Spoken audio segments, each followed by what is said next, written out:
So many technical difficulties, so little time. Welcome back to Trek Watch, everybody. It's John and Mitch. Franco continues to be on assignment. Apparently, he had to remove the hull from Yeah. our transmitter to get through whatever the hell the Cerritos was going through on episode 10. Yes. Boy, hey, what if we have a cliffhanger and nobody Yes. cares? No, don't be mean. Did you I like care. this episode? No, I liked it. It was a good episode. All right. I can't believe I'm saying those words, John. Well, that's what I'm saying. No, you take the ball home, son, because I'm going to be negative Nancy. Oh, all right. Well, it was good for Lower Decks. It's not like good as a real show, but for this show, it's like you give it that you handicap it just like it's a golf tournament. It's like you give them a couple extra points just because, it is what it is. And it was, it seemed like a Star Trek show, like Dante just put in there. I can't describe it any other way. It was just like up there with some of the lamest of the Next Generation cliffhanger ones, like Time's Arrow, and some of the not all of them were out of the ballpark. I'm sorry, we got rose-colored glasses, but there was a lot of old Star Trek, Next Generation, and Deep Space, and that they weren't always the greatest, or Voyager. So The cliffhangers? the cliffhangers, yeah, you'd like that's it, and you got to wait a whole season for this, and what's the mother's name? Kathy. Let's call it Cat. I think it's Kathy. I think it's Kathy Mariner. I think. No, she has a different name. Beckett? We don't even know the captain's name on the show. I'm going to call her Kathy Mariner. That's great. We don't know her name, do we? Kathy Mariner. I don't remember her name, but yeah, they've called her by her first name. I don't know. Captain. Her name's Captain, my captain. Okay. I don't remember, but I like that it's Kathy Mariner. Or Kathy Beckett. Kathy Beckett sounds like a soap opera name. Kathy Beckett. Kathy Beckett is in love with Carter Worthington. No, it was good. It wasn't, like I said, it wasn't great, but for this show, it was pretty good. Oh man, Dante says if the next season is more like this last episode, he'd definitely want to see that. But if it's more of yelling for the sake of yelling and bad jokes, no, thank you. Well, Teddy was yelling a lot. Oh my God, I'm going to be transferred out. Well, that was that stupid. That's an old ploy. You know that from all your sitcom days. That they walk in on the half-finished sentence and they just assume the wrong thing instead of just asking the question that would have solved the whole situation. Like, no, we weren't talking about that. But there you go. Carol Freeman is the captain's name. Carol Freeman. Not, I like Kathy better. Kathy Beckett. Yeah, I like that one better. I missed it last week, but that episode about the three ships was the first episode of New Trek I genuinely loved. Mm-hmm. I thought it fell into a mirror universe, and and Wayne reminds us that it's Carol. But that's fine. Whatever. I got to be honest. I like it. I mean, I like the idea that the cliffhanger is more of this Pac-Lid story. Yeah. Which I think is one of the strongest things that the series has done. Yeah. But I'm sorry, I don't have I didn't get the feels from this ending, and I'm with you in terms of it was kind of a weak cliffhanger. But I think the other examples you give were much better. The only one that was kind of was Time Zero with Data's head stuck in San Francisco, but I was intrigued enough. Yeah. But like. Because there are season-ending cliffhangers, and there were, but not that many, other than the greatest one, of course. Best of both worlds. Best of both worlds, Mr. Worf Fire. Because I think those are the only. Well, no, that's not true. Because then Worf going back home to the Klingon world and the Klingon Civil War. That was Chain of Command Chain of Command was a two-parter, but it wasn't a season finale. It was mid-season. And Gambit was mid-season. Oh, and the Borg with Data, wasn't that no, that wasn't a season ender. Remember when Lore came back? With Q? All right, as far as Next Generation, Lore, that was a season-ending cliffhanger. Okay. That was 6 into 7. Yeah. Descent was the name of that one. Descent, yeah. And then I think there were a couple Voyagers that obviously ended with cliffhangers. The Kazon stuck them on a planet without Voyager. They stole Voyager from them. Yeah. That was one season, I believe. But anyway, I think, unfortunately, I think all of those are. You know what the most interesting thing about this episode was, John? Talk to me. There was not a lot of your member berries on it. It was No, actually except for at the end when the cat, Dr. Cat, does promote Tendi. And yeah. she's like, "Do I get to be like Jadzia Dax?" Like, no, Spock. Yeah, who's the hell's Jesus? Yeah, that was funny. No, but the other thing is, he's like, we go down the hallway and you all line up and we all tell you. Oh, and the whole thing about it was Captain Freeman Day, and they were like, oh, And that's that a thing pissed for me kids. off. That was funny. See, I didn't think that was funny. Oh, I thought that was We funny. have children on that ship, as far as I know. And if they do, that's the first thing they mention of it. They've never mentioned they had kids on I that don't ship. think I don't No. think they do. No, it's a Galaxy. Yeah, it's not. It's a California class. It's a Yeah, smaller not to ship. be an asshole, but a Galaxy class ship is like hmm a floating city. Yes, there are families there and stuff. I don't think the California ship has kids on it, and that's like, oh, it's Captain Freeman Day, and it's like, yeah, shut up, No, too no. easy, too easy. Come on, the little dolphins were funny, or whatever the hell they were, The beluga dolphins were whales. fun. That Yeah. was- Well, that's the other thing. Why was that whole compartment flooded? I'm like, why does the ship have parts of it that's underwater? I'm like, when the hell did because that happen? Star Trek 4, the dolphins or the whales. The whales, yeah. Okay. What is, so why are they aboard this ship in the water? Dr. agrees. It's kind of an episode that existed. You didn't feel joy for having seen it, but thought it felt more like a bad episode of Next Gen. Exactly. Mitch said. So we'll take that. I mean, honestly, nobody was screaming. It's almost like nobody got hurt. Nobody was screaming. Boimler was not so bad. Mariner was in her place. No, and by the way, yeah, now Mariner. Oh, well, I don't want you to go. Well, guess what? I don't care. I don't care. That's who that was. Sonia Gomez. I couldn't figure out. Oh, yeah. Oh, I did like that, and I was. I didn't know what the deal was. I'm like, why are they showing this captain so much? And they hesitate. I'm like, there must be a connection. What? I don't remember the episode. She worked under Geordi. And that was her. She's in the first Borg episode with Q, Deja Q, or whatever. Yes. Oh. And yeah, she spills like soup or coffee. Yeah. Yes. Well, hello. Carry on. Yes. Okay. I didn't know who that was supposed to be. I was like, that's Selena Gomez or whatever. Wow. Selena That's really going out there. But boy. No, they did. That's okay. That was a piece that I didn't mind. I thought that was awesome. And I thought that dude was her husband in the beginning of the episode. I was like, sure, but no, he was thinner than her husband's a little broader. Oh, okay, because I was like, isn't her husband in Starfleet? I'm like, is that him? Yeah, he's an admiral, but he's kind of built more like the Bajoran security guy. Oh, okay. I see. But that was fun. I mean, what I felt the season ended with a fart. I really liked a lot of the back half of season 2. I definitely like season 2 more than I like season 1. Yeah. I do look forward to them trying again and maybe learning from what worked as far as the audience goes and everything. But yeah, I found Mariner her usual bitchy self. Mm-hmm. And yeah, I'm like, oh no, my mom's leaving that, and it's like, yeah, again, it's like I kind of like what the mother said to her and stuff, and she's like, she pointed out exactly how she feels about herself and what I believe the writers were trying to do with her in the first season. Like, I'm a badass, I'm a rebel like Kirk. Yeah. No, you're not. Yeah. I saw that. Yeah, Kirk was confident in all this, and you're not him. I was like, wow, that just leveled the playing field right there, huh? But again, also Kirk knew how to use his sources around him. Mm-hmm. I mean, there definitely was and again, it's just and I have this argument all the time where it's like, well, yeah, Kirk was like that, so that's Star Trek, and it's like, no, that's 1960s Star Trek. Yeah. I'm sorry. I think that the show evolved. The show is trying so hard to be relevant and inclusive and other forward-thinking ways, which on the surface I think is a fair and positive thing. But what it doesn't do is it retreats back to, again, what I see as 1960s storytelling, but now it's a woman, so it's okay.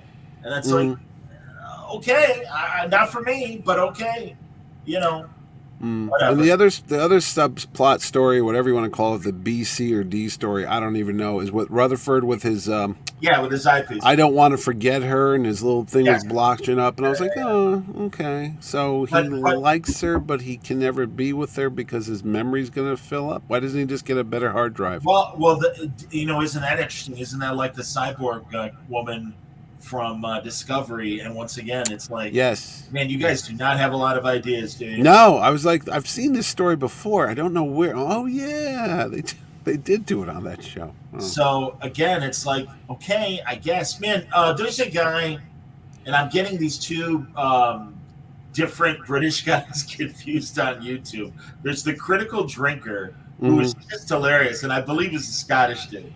Very, very funny. And then there's another guy, and I can't think of his name, but he's a British dude, and he's right. He ripped apart the Discovery trailer for the next season. And the best thing is they're like, we're reading an anomaly out there, and the Starfleet admiral goes, "What is it?" And they're like, "We don't know." And it's like, right, because it's an anomaly. Yeah, that's and it's right. like, and it was after it's already been described as an anomaly, and it's like, man, you people don't even know the fucking basics of what you're playing with. So, good lord. So no, and Langley's right. They were wearing two different uniforms, and it made no sense. But that was like when they did the first Generations. Remember, half the crew was in the Deep Space Nine outfits, and the other half was in the TV show outfits. When you watch Star Trek Generations. No. I know what you mean. They were like mix and match, and Well, they just they upgraded kind of like why, and it's like, you're right. Yeah. This night had the new uniforms. Yeah. Next Generation still had the old. Generations had the old TNG uniforms still. Yeah. It's those minor little things that you just sit there. Yeah, I know, but you sit there. Why are you bringing this up? Forgive me. Maybe I missed the. No, because in the episode when the Cerritos met with the other ship, that ship had the Deep Space Nine outfits on with the purple collars, and the Cerritos was wearing the Starfleet. I'm with you. The little red things and whatever the hell. The Will Riker where he has to pull the shirt down all the time. No, I understand. And Langley says, I still hate all these uniforms and wearing them at the same time. The Stars is wearing the First Contact uniforms. Yeah. Yeah. Whatever. Yeah. That doesn't. I hear what you guys are saying. Compared to some of the stuff we complained about, that's minor on this show. I'm like, what? It's been worse. Yeah. God, and I'm so sorry because I snapped pictures of Shatner. From the mission. Let's talk about something. I was going to say, let's talk about something we really want to talk about. Okay, it's over for season 2, Lower Decks. See you next year. It is what it is. We'll talk more. We'll talk more when Franco's back too. Yeah. I'm gonna. Are you going to Baltimore? Yeah, I'll be at Baltimore all 3 days. I'm staying there. Maybe we should record at Baltimore because we're all three there. We're all there. Thing or something. I don't know. I'm in the Jerry Ordway booth, so. Okay. I'm helping him out. My own booth. Oh, do you now? Yeah, they offered me my own booth. Anyone going to Baltimore, and I know Wayne will be there. Yep, he will be. I don't know if you're going to still be in Chicago. But regardless, they're like, you want a booth? And at first I'm like, I'm not selling anything. And I'm like, actually, I'd like somewhere to sit. Yeah, no, it's nice to have. I don't have a booth. I'm with Ordway. That way, I have a central location to do stuff. No, and I know, under normal circumstances, I'll sit with Franco or somebody else or whatever. But in these COVID times, I don't know what's going on. I don't know how they're spacing people out. Regardless, I don't remember what happened at Terrificon, but mostly that was fun. I mean, I still managed. I sat in the green room. Yeah, you did. I just went to the green room and stuff and would sit there. So, Dante wants to know if I'm doing Wizard World. No, I am not. Yes, Fan. It's the first. It's still called Wizard World, and then it will be Fan Expo. But no, I won't be there this week. That's like next week, isn't it? It's this week. Oh. It's tomorrow. It's already happening. It's here. Oh, okay. Yeah, it's already happening. As I stopped going, and forgive everybody. I know it's a Trek show, but if you're watching or listening, you're probably word balloon regardless, and like all the other stuff we're doing. I stopped kind of going to the Wizard show a couple of years ago. I didn't, and now that it is Fan Expo, I should probably start going again and reestablish contact. I didn't care for the people that were running it. I didn't care for the Shamus brothers when they were running it. So I would really just kind of hover being a local show and be like, all right, who's in town? All right, let's have dinner. I'm not going to go, but I'll have dinner with whoever. And I didn't really see any close friends that were coming this weekend to make those kinds of plans. Hmm. So yeah, I'm just kind of not involved. Well, that's kind of like all the shows lately. Even New York Comic Con was here last week. A lot of the guests weren't there. I mean, they canceled at the last minute. They had a lot of people drop out like a week or two before the show. I don't know what happened, but there was like 20 people that just. Yeah, well, again, I mean, I understand. Yeah, I'm sorry, Larry. We did obviously Yeah. ring the bell on Sonia Gomez. Although Yeah. I called her, did I call her? You called her Selena I Gomez. call her Selena Gomez. Whatever. That But would have no. been better. Only Murders in the Cerritos, I believe, Yes. is the new Selena Gomez Star Trek show. So, But they were out. They were upset that the captain was going to leave the show. So if Larry missed it, yeah. Just, oh, this is hilarious. So Shatner, did you guys see that cringy moment where Bezos refused to listen to Shatner? yes. Explain go to space was so Yes. fun on him. Yeah. He was too busy talking to the hot chick with the champagne bottle. It was very disrespectful. I was like, excuse me. The 90-year-old guy is going to say something profound, and he's over there spraying people with champagne like a freaking locker room. I'm like, you're an asshole. You really are. I mean, that's just. Yeah, I had a. I'll bring Whatever. up the. I'll bring up the image. And Shatner just looked kind of hurt, honestly. I thought he felt. He just stood there like a little kid, like they don't want to listen to me. I don't know, man. I mean, I think first of all, maybe initially he wasn't paying attention, but I think Shatner absolutely conveyed his feelings. He did. He did. And he was very and was good. on the verge of tears. Yeah, he was. And- I thought he was going to cry. Profoundly moved by the experience, and that's awesome that he did it. Mhm. And yeah, then he got he had to make his report to the Vulcans. Yeah. Here, Yeah. and what are you going to do? But no, that was amazing. And honestly, It was. Yeah. listen, I know it's billionaires kind of showing off, but they are also establishing real business commercial space flights. Yeah. Yeah. So I'm sorry. For me, it's exciting to watch these things. Well, there's three negative things I want to mention that I heard from people that I wish I could just tell them to go F themselves, okay? One, it's not really space. They're not astronauts. Okay. They went high up enough for me, and they saw the Earth, and they were the blue sky, and they were weightless for a couple minutes. Oh, they could do it on the Vomit Comet. Okay, whatever, Chief. The Vomit Comet doesn't blast off like a rocket. This was a rocket, okay? And it separated like a rocket, and it came down in a... That was a rock. It was up there with a Alan Shepard. I even went to go look up how high did Alan Shepard go up on the first Mercury, and how high did Gus Grissom go up. I don't think it was much further than this thing, was it? I mean, it was the same type of thing. Compare the measurements as far as distance up. Yeah. But I agree with you. And hey, how about two things further? That both the booster and the It capsule landed itself, yeah. are reusable and Yeah. did not have to splash down in the ocean. But Thank you. Landed absolutely. Man. Not only did it landed right on the freaking pinpoint. I mean, there's the bullseye target landing pad, and it comes right down, and the other thing, I go, they're not in the ocean hoping to find the thing. They're only like a mile or two away from where they took off or whatever. I was like, that was pretty damn impressive, man. So that's one thing. Two, I heard people saying, oh, come on, he's an actor. He was just acting like that. That wasn't real. Let me just tell you, as much respect as I have for William Shatner, he's not that good an actor. That was genuine human emotion from a 90-year-old man who experienced something that blew his mind, and that was genuine emotion. So screw you people that think he was bullshitting you. He wasn't. I am so with you, and I've met the guy a couple times. He can't act that good. He was like breathless. His head was like, I like Paul Kupperberg said, it was like a 17-year-old kid who smoked his first joint and he was trying to explain what he saw, because he literally was trying to get the words out to describe what he had just witnessed and experienced. I mean, it was from the heart, man. You know? No, absolutely, and yeah, Langley agrees with you. He's not that great of an actor.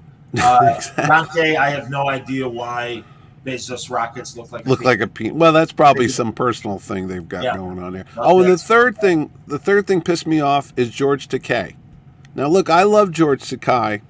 I love all the things he does and all this, but he took as he says, it's TK like toupee. Go on. Yeah, he took a cheap shot at Shatner, and I saw it in the papers. He was like, "Oh, they did a 90-year-old man in distress that his body's going to go through." So it was a good scientific type of thing. He goes, "But they didn't pick the fittest guinea pig to go because Bill's very unfit."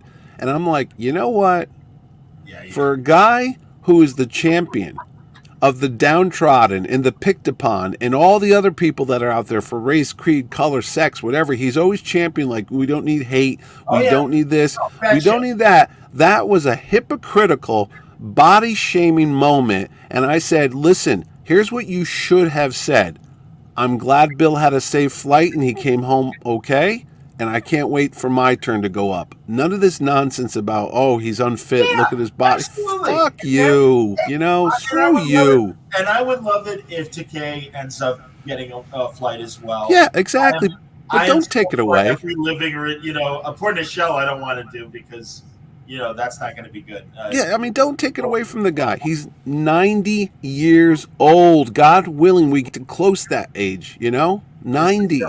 Come on. That's the way they really should have been dressed, let's be honest. Yeah, exactly. And, dude, you know how much G-forces that guy had to sit through? That's like a couple bags of cement sitting on your chest. You're going, have a couple of jumps. Let me recreate. This is Shatner. Yeah. Have a couple. Does anyone have a parachute? Yeah. He doesn't know how long that's going to last. He's just like, oh, my God, this could be like for 10 seconds or 10 minutes. This is 3 football players sitting on your chest. How about that? Okay. It's a big deal. Okay. So no, 100%. Yeah, he was. Thank you. He was a hypocrite. I said, you know what? Screw you, buddy. I love you, but you know what? That was a cheap shot. There was no need to take away from it. Why? Because they asked him to go and not you. That's what you did it for. It was really low. Larry has to join us on a Trek Watch at some point because he's he's a little closer to the middle of the spectrum, whereas we're angry, and I mean, and he gets angry too at a lot of new Trek, but I think because he has a son, he and his son are bonding over Lower Decks in general. But also, I mean, no, he's had good moments. He's pitched it quite well for you and Franklin when I've had. Oh, there you go. So, and I said to you, did you think Shatner was getting paid? I think I told you that last week, and they said he didn't have to pay, or was he getting paid to be part of the ship? Well, I have a feeling it was because even he said, "All right, here's the commercial." Yeah. At one point in his post-flight comments and everything, and that's fine. Whatever. I mean, that's what they're trying to sell: space flights. Sure, absolutely. Yeah. And again, I think it was amazing, and it was. Going back to the '90s when John Glenn went up on the shuttle and everything, I was like, "That's interesting and pretty amazing." So for at 90. And my God, he didn't move like a 90-year-old. No, for God's sakes, he looks like a guy in his 70s or 60s. I mean, dare I even say 60s? Because honestly, he looked great. He stepped off he did. Very, proudly and had a good stride. It was not an old man like. No, I walk worse than he does. My wife goes, "You look like an old man." So I'm like, "Oh, my back." I'm 55. Shatner's 90, 35 years older. Before I forget, did you guys see the Russian film crew making a movie on the International Space Station? Russians beat Americans at another milestone. First film made in space. Oh, that's funny. I didn't know about that. And Wayne says Bill doesn't get out of bed without. No, I know. I say the same thing. He doesn't walk across the street without a paycheck waiting for him. It's totally fine. Hey, you know what? I did see that China, however, was sending a mission up onto the International Space Station. Oh, okay. This week, not to be outdone. And hey, man, guess what? Yeah, we're kind of back in at not a space race. Yeah. Certainly, like everybody being like, "Hey, we're doing this. Hey, we're doing." Let me tell you something. I didn't leave the house until I watched it live because there was 2 things. One, I was hoping to God it didn't blow up because I'm like, my God, what if something happens to him? And my wife goes, "Aren't you supposed to be somewhere?" I go, no, I'm not leaving until I see this. And then once it got up there, I was watching every second as it was going up, watching the clock. And then when it came back down and I saw that big cloud of dust, I go, "Oh my God, is that supposed to happen? Is he okay?" Because I was like, it looked like a Roadrunner cartoon when you see Wile E. Coyote and you see the dust fly. They go, no, that's part of it's supposed to happen. I go, "Okay, now let's see him walk out." And then when he walked out and he stood off to the side for a couple minutes, I thought he was going to throw up, but he didn't. He held it in. He sucked it in.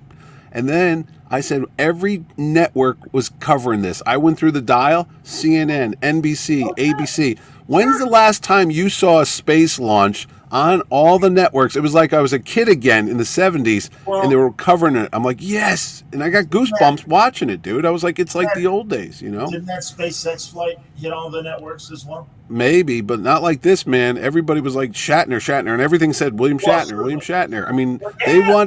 it was a great marketing ploy, okay? They wanted to get the world's attention, and the only other one that's going to top this is if Elon Musk gets Harrison Ford to fly his thing, and Ford actually tries to land it, and then they're in big trouble because he'll probably crash the thing, you know? So, That's funny. yeah, Harrison Ford will be the next one that goes up. That's Whoever just interesting. has. I like what Larry says. Larry's like, if I were him, I'd take. Oh man, I'd take Kate Upton. I wouldn't take. I wouldn't take a Kardashian. I'd be happy to take Kate Upton to space. Absolutely. Yes. I'd take indeed. Kate Upton over in the garage. But anyway, Lively says they beat the Russians. Yes. Tom Cruise, being the first actor up there filming. oh really? Wow. There you go. Yeah, but Cruise would go up there without a ship. He would just be like holding his breath the whole way, you know? And He's yeah, nuts. Wayne is right. The Russians have always landed on land. That's right. And Yeah, they do. They do. did you ever hear of? Because I don't think the guy ever made a full comic book of this, but he would table at various artist alleys. Hmm. It's a guy who had a great idea for a comic, and also I know there was, if not a Russian-made movie, it was again this same subject. It was called Star City, Hmm. and it was about a modern Russian astronaut falling through a time warp, going back. I saw that. I did. The movie. I saw that. Wasn't the guy was up there and he was getting radio signals in his headset, and they were like, "Is it the same movie we're talking about?" And it was a Russian guy that was lost up there, and somebody was like picking up the radio waves and talking to him on the radio. No, well, that's a different movie. And Oh, also okay. talking about the comic, more so that that a guy goes back in time and lands in Star City and has all this knowledge, and he's like, "Do I tip the future and the Russians the space race with this extra knowledge and stuff?" Yeah. So I don't know. I don't know about that great one. idea No. personally. So, I'll tell you what. There's a new Disney Plus special or 6 episode about space, about the International Space Station. Yes. And it's I have beautifully filmed because it's all in that high def, stuff, the IMAX cam, whatever they use up there. Yeah. But it's the things that you don't think about that you watch it. There was an American and an Italian, and they went outside the space station, and they had to fix some kind of ratchet. We don't know what the hell they do out there, but they have to go out there with a screwdriver and tighten a nut, right? The Italian guy starts going, "Hey, I've got water coming into my helmet," and they're out in the freaking vacuum of space. Right. And the other guy's like, "Well, what are you talking about?" And they're like, "Well, now it's starting to fill up in my eyes. I can't see." And then you're like, "Well, shit, it's in his helmet and he's breathing and there's water coming in." And you're like, he's going to need to breathe. And that's not good, water coming into your lungs. It's something about drowning maybe. And then the weirdest thing you never see, because they always show you the bright lights of the earth and everything. And they go on the headset, they go, "Oh, we're passing into night." Well, guess what? When they talk about going into total blackness, they go into total blackness because the sun is on the other side now, and it is black as anything you've ever seen. And this guy can't see because his helmet's filling with water, and they got to go with their hands with the lights on the helmet, holding onto the rails to get to the hatch to get back in. Dude, my heart's in my mouth watching this thing going, Jesus Christ, this is frightening. And then they can't open the hatch. They got to pressurize it, so they have to wait a couple more minutes, even though he's in the ship, till the air balances it out. And then they're like, "We can't open it. He'll die if we just open the thing right now." But Jesus God, you think this stuff? Yeah, there it goes. Yeah, space dude almost drowned. It was a miracle. I'm telling you, don't ever take this shit for granted. Don't ever go, "Oh, it's just a space thing and they went up in a rocket and it's like commonplace and no big deal." Did they figure out why he was getting water in his helmet? Yeah, they do, but as it's happening, it's frightening as hell. It's like, holy shit, you can't just stop everything and reach out and grab this guy. You've told us, so spoiled. How did he get the water in his?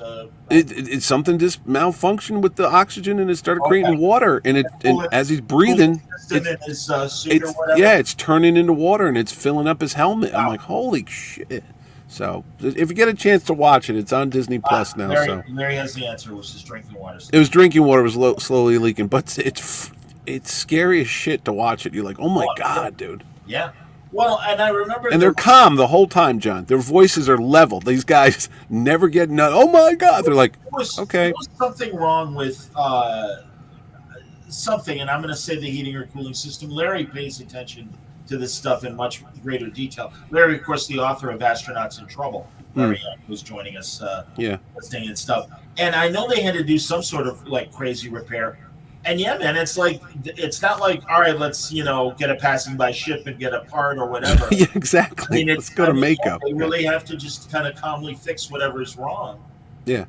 I know it's scary as hell. It's No, scary. and then they had that other guy. Remember the Russians had to go up? The guy who was stuck on board the space station. There was an American guy up there, and he had to go. I'm like, you're like, you can't just. It is so frightening to see these guys up there, knowing that you're screwed. You're not going anywhere, buddy. That thing breaks away from you. Boom. Hey, Larry. And there was something else that happened on it, but I don't know. Even when Shatner was waiting on the launch pad, and he was waiting, and they had the countdown, and they had to stop the clock. And he says he heard about that too. You're like listening to the headsets inside the capsule, and they're like, "Oh, we've got an anomaly in the intake valve," and he's like, well, "What's going? You don't know what's going on. You're just sitting there, lying there, looking up at the sky, hoping everything's going to be okay." And then he said the bangs when the parachutes opened up, because even that, you're like, "Geez, I hope these parachutes, do they have backups or something?" And he's like, I don't know. It is frightening for me to watch it. God knows if I was a 90-year-old guy inside that ship going up, I would have been scared shitless for the whole ride up. I'll tell you that. I give him a lot of credit for everything that he did and everything he said, and it was very profound. And no, I'm thrilled that he got to do it. And I think much like them naming the first, shuttle Enterprise, this is a massive tribute to Star Trek, and I think that's great, and I'm glad it was Shatner. Mm-hmm. I think the franchise sometimes is a little lousy to him, and I'm sure that a lot of it has to do with them not being able to pay him enough of what he wants. We don't know. We're not there. I don't know. All I remember is the captain, and yay, I'm glad he got. I remember William Shatner telling stories about living out of his pickup truck in the early 70s, I think, when he had no work whatsoever and he had kids. It's Winnebago. Oh. Yeah. And I'm like, dude, all power to him, man. And Howard Stern said there's nobody in Hollywood that hustles more than William Shatner. Well, he'll be selling toothpaste. He'll sell dog food because he knows what it's like to have no money. So, hey. Well, that's true, too. But also, he knows the secret of life, and he can afford to exploit the secret of life. Yes. This guy challenges himself or does incredible things every year. He does. And I know that is adding time to his hours. Yeah. I know it is. And he's living a good life. Yeah, the excitement and the joy of each day that this guy gets to experience. Yeah. God bless him, man. That's for anybody to have that.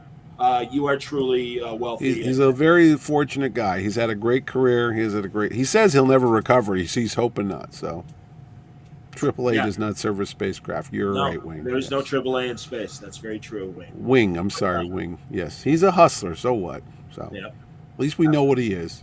Wayne will be in Baltimore. He will. I have a Captain America drawing to give him. Oh, nice. Mm-hmm. And what was the other thing? And Wayne, you'll have to know that I drew that picture. Was the last thing I ever drew as my eye was hemorrhaging during that live Franco comics, whatever he does. Man, I didn't know that happened to you. My God, yeah, That's scary. I've had that. I had to go for emergency surgery with a laser beam, and I couldn't see for over a week. It was like just a month before Terrificon, and that was scary. Mitch, I believe it was one of your Terrificons that I had momentary bleeding in my eye, and thank you for need surgery, but. Got it checked when I get back, but it was really scary for me. Yeah, it is. Because it would come and go. Like my vision, it would slowly cloud over. Yep, that's what I had. And then I started black stuff. It was all black, and that was blood. Oh, wow. Because I tore my retina. I was hemorrhaging. The doctor's like, that black stuff is your blood. It's filling your eyeball up. I'm like, that's not good. He's like, no. So, but I kept drawing for 2 hours with Franco. The whole time I kept squinting. I even said on the show a couple times, like, I can't see out of this eye, so it's weird. So Mario liked the episode too, so that's good. Yeah, it is hitting its stride. Yeah. Oh, hey, I gotta tell you, we're gonna have Prodigy on the 28th. They announced the dates. We're gonna watch it, but I'm gonna caveat you.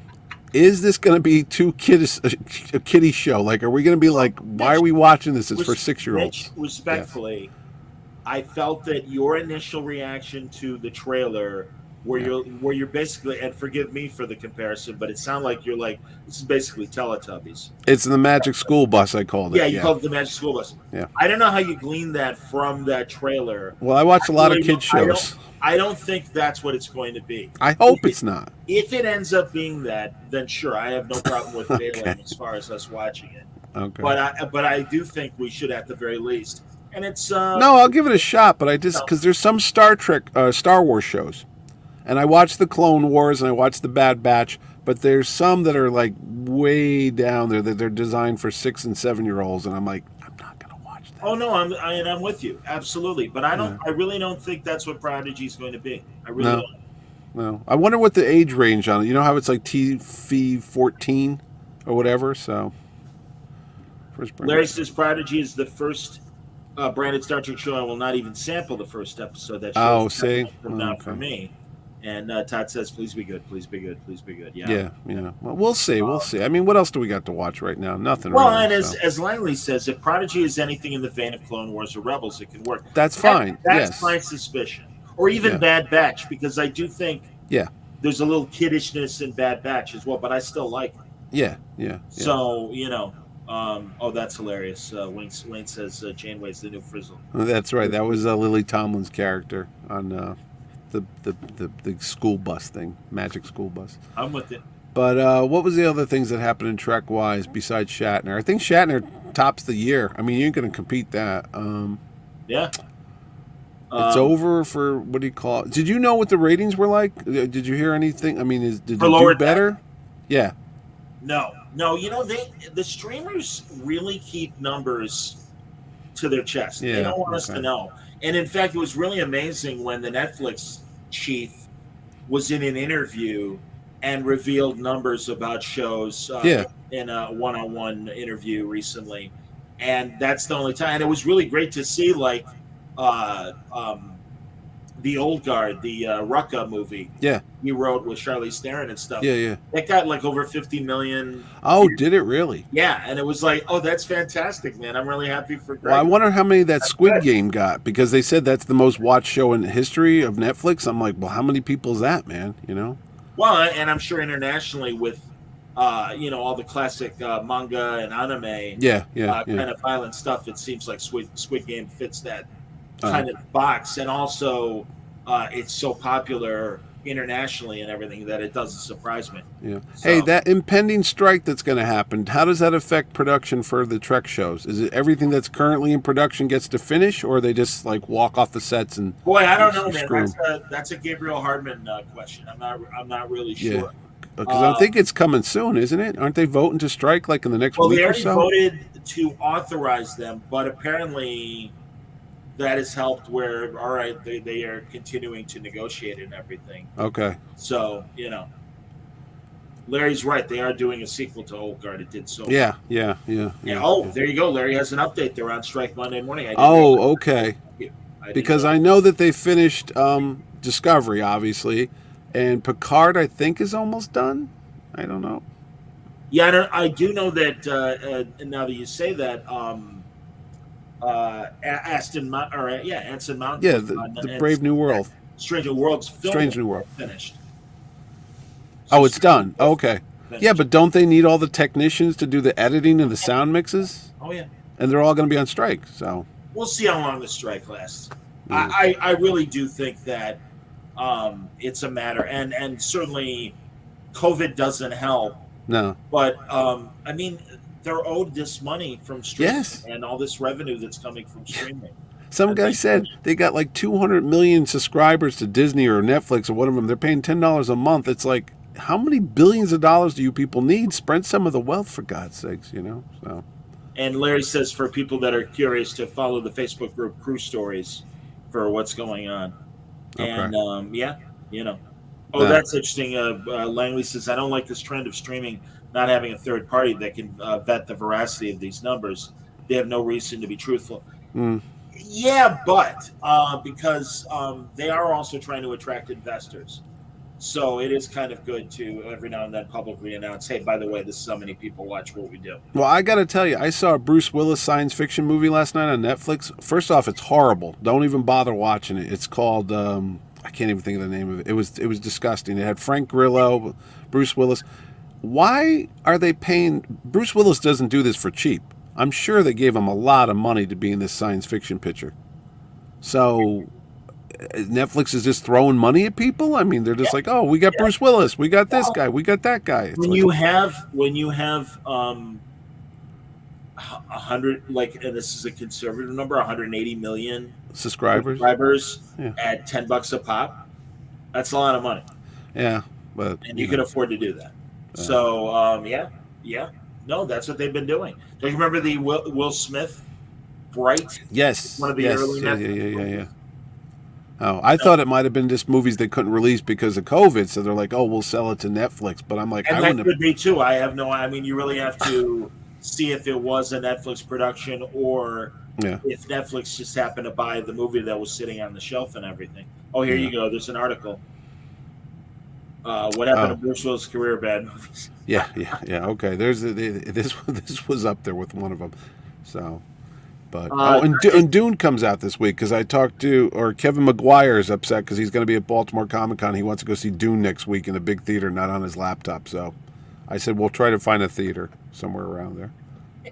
But Dante says on the same token, the streaming numbers that Netflix put out are kind of wonky in my opinion. They were raving about the reviews for Globe, but still canceled. Yeah, but also Dante, Netflix has shown a pattern of we will give you 3 seasons and then you're gone. And they have, I think, with House of Cards and some of the other shows that have exceeded 3 seasons, they've made a decision. And maybe great numbers, but regardless, that compared to what it costs to make the show may not make it economically feasible, and that they're willing at that point. We might be getting peak numbers from Netflix, and they know that season 3 didn't do as good as season 1 or whatever, and time to go and move on to other things. Yeah, look at that Jupiter's Legacy. They pulled the plug on that after 1 season. They spent a fortune. Yeah. Well, I think, and in talking to everybody that I have, it seems like that show cost a lot more than they expected.